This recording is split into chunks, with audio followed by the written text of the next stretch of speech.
우리 한 절인데요. 우리 두 번을 또 우리 의미를 생각해 가면서 우리 힘있게 두 번을 우리 읽도록 하겠습니다. 시작. 하나님이 세상을 이처럼 사랑하사 독생자를 주셨으니 이는 저를 믿는 자마다 멸망치 않고 영생을 얻게 하려 하심이니라. 하나님이 세상을 이처럼 사랑하사 독생자를 주셨으니 이는 저를 믿는 자마다 멸망치 않고 영생을 얻게 하려 하심이니라. 아멘. 하나님께서 우리에게 주시는 그 말씀 통해서 우리가 깨달을 수 있도록 또 하나님 주신 그 말씀을 우리가 또 우리의 심령 안에 또 잘 새겨놓을 수 있도록 하나님 역사해달라고 들을 귀와 또 열린 마음을 허락해달라고 기도하겠습니다. 하나님 아버지, 우리에게 하나님 말씀 주시도록 들을 귀를 하여 주시옵소서. 우리의 마음에 마음밭을 열어주시옵소서. 말씀이 또 심겨져서 30에 50에 100에 결심되었던 어떤 사람과 같이 우리가 하나님의 말씀을 온전하게 잘 받아들일 수 있도록 아버지 성령으로 충만하게 주시고 역사하여 주시옵소서. 아버지 깨닫게 하신 데 주시옵소서.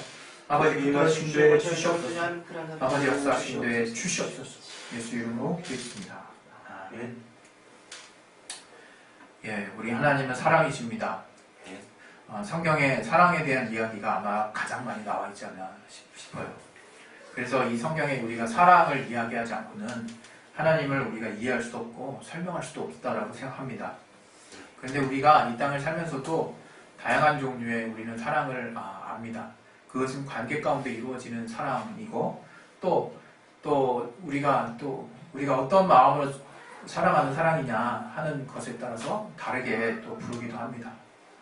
부모 간의 사랑이 부모와 자식 간의 사랑이 있을 수 있고 형제 간의 사랑이 있을 수 있고 부부 간의 사랑이 있을 수 있고 또 우리가 나라를 위한 사랑이 있을 수 있고 또 우리가 어떤 대의를 위한 어떤 사랑을 가질 수 있습니다.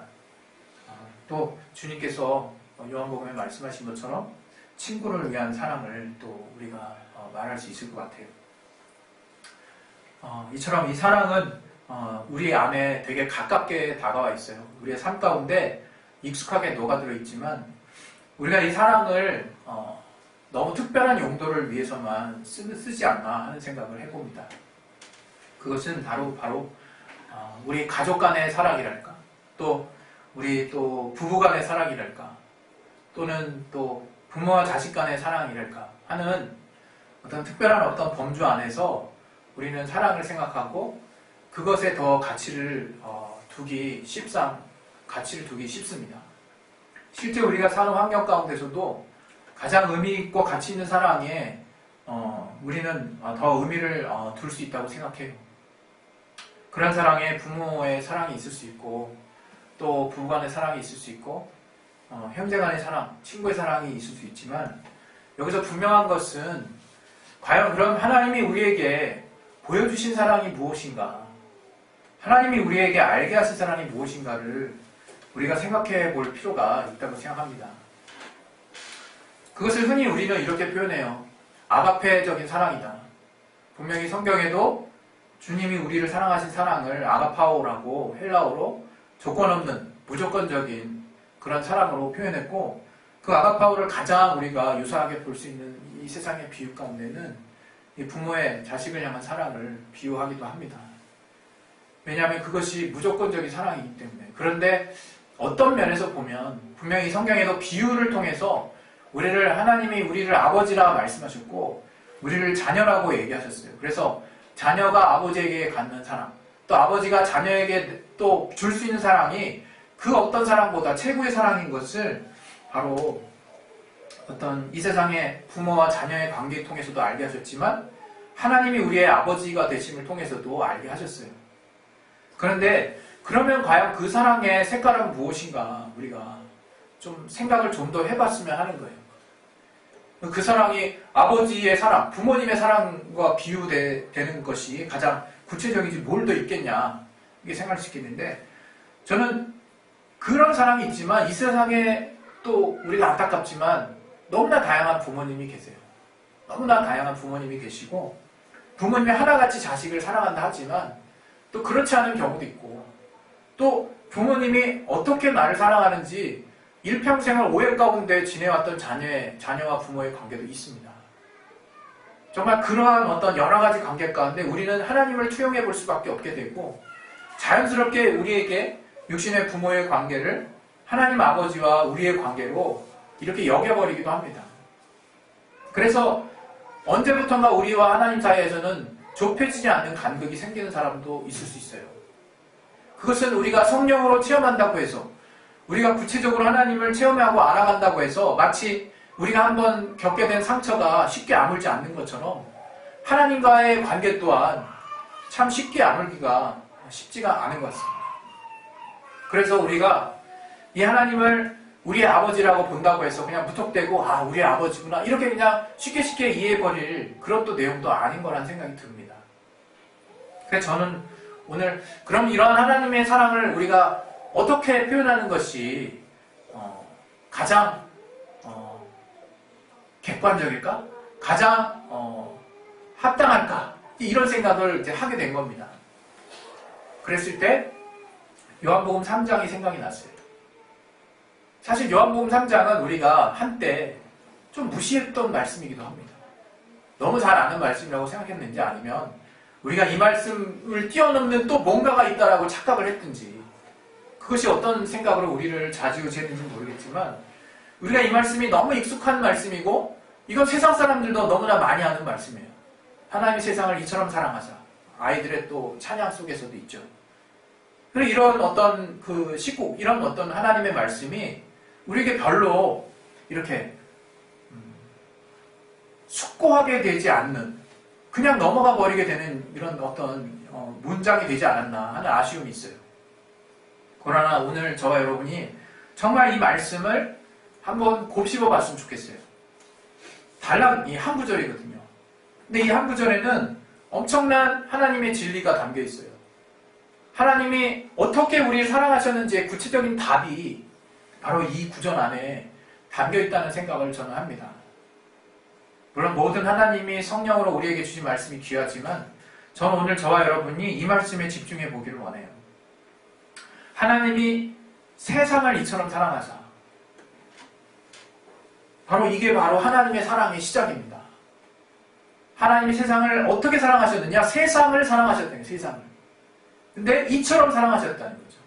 우리가 그 사랑의 어떤 모습인지 이 말씀 이후의 구절을 통해서도 알지만 우리는 이미 알고 있죠. 어떻게 사랑하셨는지. 바로 그 아들 하나밖에 없는, 그래서 독생자 그 예수를 우리에게 대속의 제물로 주셔서 그 아들의 목숨이 다하기까지 우리에게 그 죄의 값을 치르게 하시고 그로 말미암아 우리를 구원하셨어요. 그것이 하나님과 우리 사이와 아들과의 관계 가운데 우리가 이해할 수 있는 사실입니다. 물론 그 이후에 하나님 아버지와 그 아들 사이에 아들의 온전한 순종과 또 완전하게 죄가 없으심과 그로 말미암아 하나님의 아들을 살리실 수밖에 없는 그런 완전한 또 하나님의 법안에서의 놀라운 사건이, 성령께서 그를 살리시는 놀라운 사건이 있지만 우리와 하나님 아버지와 아들과의 관계 안에서 우리가 본다면 아버지의 끝없는 사랑과 아들의 끝없는 희생입니다. 우린 그걸 통해서 하나님이 우리를 어떻게 사랑하셨는지를 보는 거예요.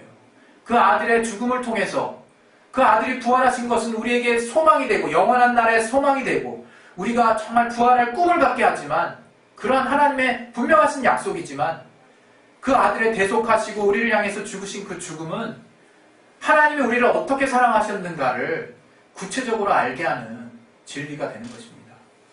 그런데 그 사랑이 바로 어떠한 모습으로 사랑하게 되었느냐? 아들을 이 세상을 향해서 내어놓으셨다는 거예요. 아들을 세상을 향해서. 하나님은 우리 모든 인류를 공평하게 사랑하십니다. 여러분, 우리가 이제 예수를 제대로 온전한 눈을 가지고 예수를 보게 된다면 하나님의 공평하신 사랑에 눈이 뜨여야 돼요.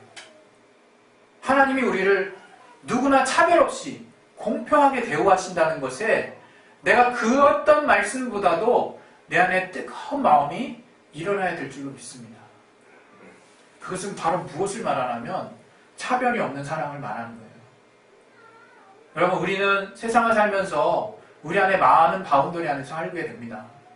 물론 저도 그런 바운더리로 우선순위를 매기고 살고 있어요. 부인할 수 없는 사실이에요. 누가 우리 아내나 우리 가족이나 우리 형제자매나 또 우리 가족을 건드리면 제가 참을 수 없을 거예요. 아마 두 손 두 발 들고 뛰겠죠. 그 뭔가를 해결하기 위해서.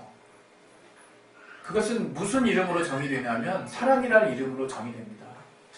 또 그로 인해서 일어나는 모든 행동은 사랑으로 인한 행동이에요. 이것을 나무랄 사람은 지구상에 아무도 없어요. 그러나 우리가 성경을 대하다 보면, 우리가 신앙생활을 하다 보면 뭔가 다른 하나님의 부르심을 느끼게 됩니다. 거기서 뭔가를 더 하나님이 기대하신다라는 부인할 수 없는 어떤 한 가지의 진리에 부딪히게 돼요. 저는 그 사실을 참 외면하려고 많이 애썼던 것 같아요. 그리고 그거는 우리의 인간들에게는 완전하지 않더라고 하나님께 끊임없이 호소했던 것 같아요. 주님이 그걸 우리에게 요구하시면 안 된다라고 항변했던 것 같아요. 그리고 내게서 그 영역을 건드리시면 안 된다라고 제가 끊임없이 하나님과의 신앙생활 가운데 여전히 주님과 싸우고 있지 않나 싶어요. 그러나 주님은 그럴 때마다 내 말이 옳다, 내 말 좀 들어라 라고 말씀하시진 않았어요. 항상 주님은 그것은 네 자유다 얘기하셨어요. 그것은 네 자유야, 형태가. 그러나 그때마다 저는 조금씩 제 자신이 달라지는 것을 느꼈습니다. 지금도 여전히 저는 굉장히 어떻게 보면 어떤 면에서는 목회자라는 어떤 직분이 무색할 정도로 이기적이고 또 그것을 부인하고 싶지도 않아요. 저는 그것이 어떤 면에서는 우리가 가진 인간성의 본질이 아닌가 싶은 생각도 많이 들고 하나님께도 그런 걸 가지고 많이 다가갔습니다. 그럴 때마다 하나님은 나를 받아주시고 저를 이해해 주실 뿐만 아니라 그 가운데서 선한 길들을 보여주시고 또 선한 선택을 할 수 있도록 안내하셨어요. 그러나 여전히 저는 선한 갈등을 합니다. 과연 하나님이 우리에게 보여주신 사랑의 본질이 무엇일까? 그 본질 가운데 하나를 지금 저와 여러분에게 지금 성령 안에서 하나님이 저에게 하신다라고 저는 믿습니다. 그것은 바로 공평하고 완전한 사랑이에요. 우리가 이 공평하고 완전한 사랑을 우리의 삶 가운데 이룰 수 있는 날이 과연 언제쯤일까? 저도 숙제입니다. 과연 이런 것을 내가 이룰 수 있는 날이 언제쯤일까? 저는 누구보다 정말 정이 많은 사람이에요.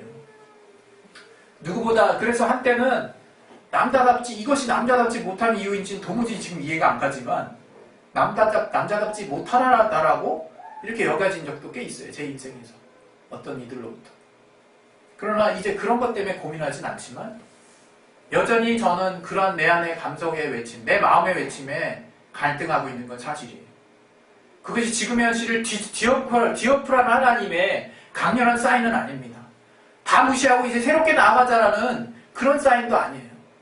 다만 내 있는 위치에서 나는 하나님이 무엇을 원하시는지 좀 더 알기를 원하고 그런 원하심을 내가 알았다면 그 길을 향해서 내가 새롭게 조금씩 더 도전해 보기를 원하는 겁니다.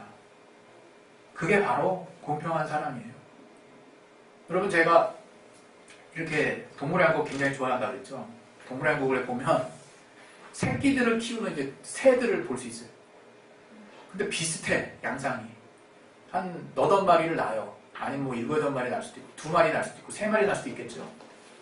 그럼 항상 보면 이렇게 엄마 새는요, 애벌레 같은 걸 물어다가 새끼들한테 주는데 엄마의 마음과 새끼의 마음이 달라요. 정말 달라요. 엄마는요, 부지런히 그 3마리면 3마리, 5마리면 5마리, 2마리면 2마리, 이렇게 부지런히 골고루 주려고 애를 써요. 골고루 나눠주려고 애를 써요. 어떻게 하면 얘 주고. 근데 새끼들은 달라요. 내가 먹으려고 그래, 내가. 어떻게든지 내가. 그래서 어쩔 수 없는 적자생존이 생겨요.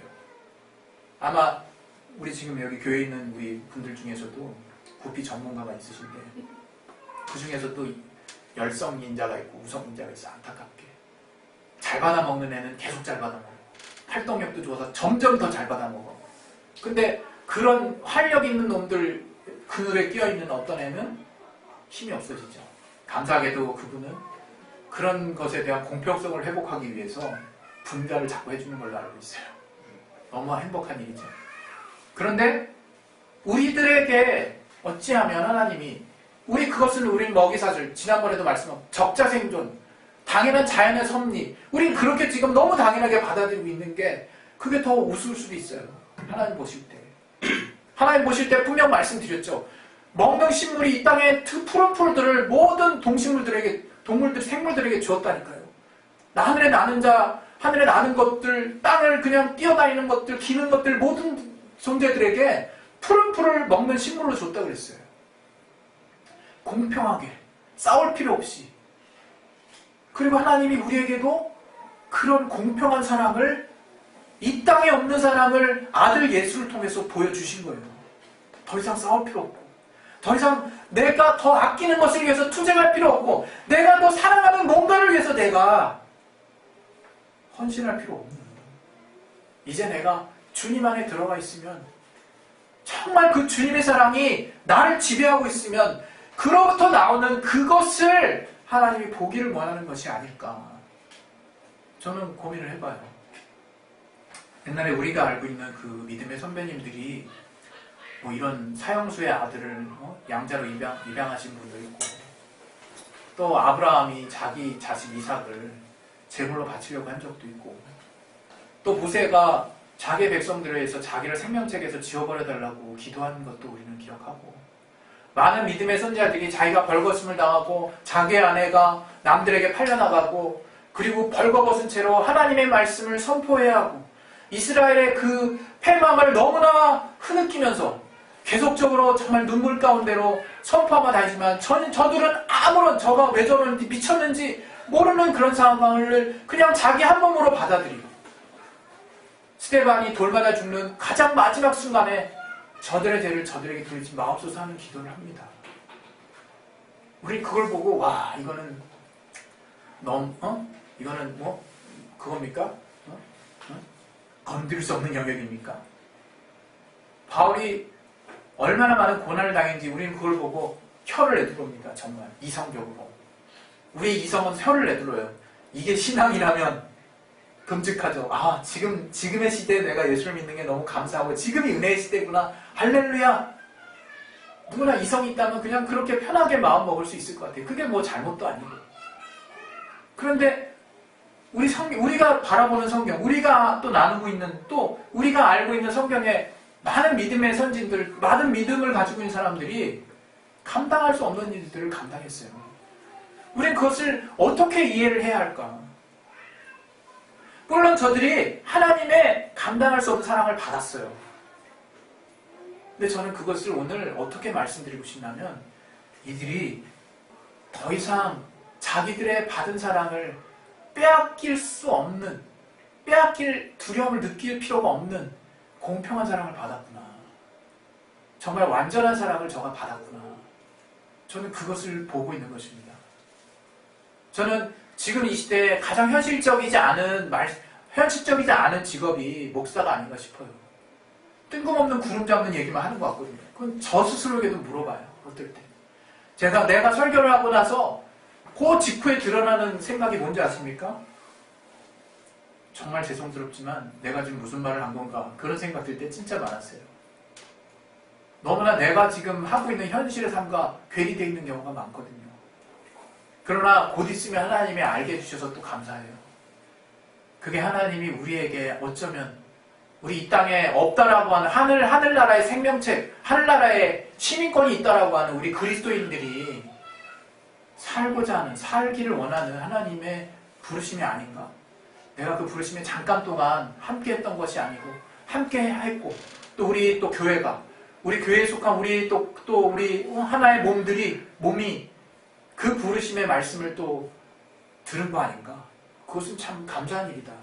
내가 비록 이 땅과 하나님이 요구하시는 그 분량이 다른다 할지라도, 이 땅에 하나님이 그 간극을 줄여주실 성령의 선한 인도하심과 함께 하심을 주셨기 때문에 내가 도전해 볼 수 있지 않을까. 저는 그런 생각을 하는 겁니다. 오늘 저와 여러분이 오늘 이 3장 16절 요한복음, 정말 우리 교단에 속했던 과거 우리 교회의 많은 사람들이 이 말씀을 참 무시했지만, 이제 그것도 더 뛰어넘고, 이제 더 뛰어넘기를 원하는 것은 무엇이냐면, 하나님이 세상을 이처럼 사랑하셨다는 거예요. 세상의 모든 자들을 동일하게 사랑하셨다는 거예요. 이제 그것이 나도 사랑하고 너도 사랑하는 것이 더 이상 내게 정말 뭔가 공허감이 들고, 또는 뭔가 시기가 들고 뭔가 아픔이 되는 것이 아니라, 그것이 내 기쁨을 극대화하는 영향이 되고 그것이 내게 더 이상 빼앗길 수 없는 사랑에 저도 동참했다는 그 사랑의 더 큰 무게를 느끼게 하는 풍성함으로 우리 모두를 인도해 갈 수 있기를 바라요. 저는 오늘 우리 아이들을 이제 뭔가 바꾸게 할 수 있는 새로운 도전을 지난주 우리 진입자님과 고민한 뭔가를 또 새롭게 시도해 보려고 합니다. 근데 주중에 제가 가졌던 개인적인 고민은 뭐였냐면 또 원인 모를 염려와 두려움이었어요. 뭔가 우리가 이런 것들을 시도했을 때 아이들이 반응을 제대로 하지 않으면 어떡하지? 또 이런 것들의 시도가 제대로 된 결과를 나올 수 있을까? 우리가 이렇게 뭔가 오랜만에 또 우리 학습부장님과 마음이 잘 통했는데 이렇게 잘 통한 뭔가의 이 결과물들이 또 제대로 된 어떤 결실을 맺지 않으면 어떡할까? 이런 또 여러 가지 인간적인 고민과 또 염려가 제 마음에 이렇게 딱 엄습해 오더라고요.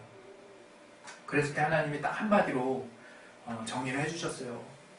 그것이 뭐였냐면 네가 지금 너와 또 어떤 집사와 하는 그 일이 저들을 사랑해서 하는 일이냐, 저들이 교회에 나오지 않을까봐 걱정해서 하는 일이냐, 그걸 물어보셨어요.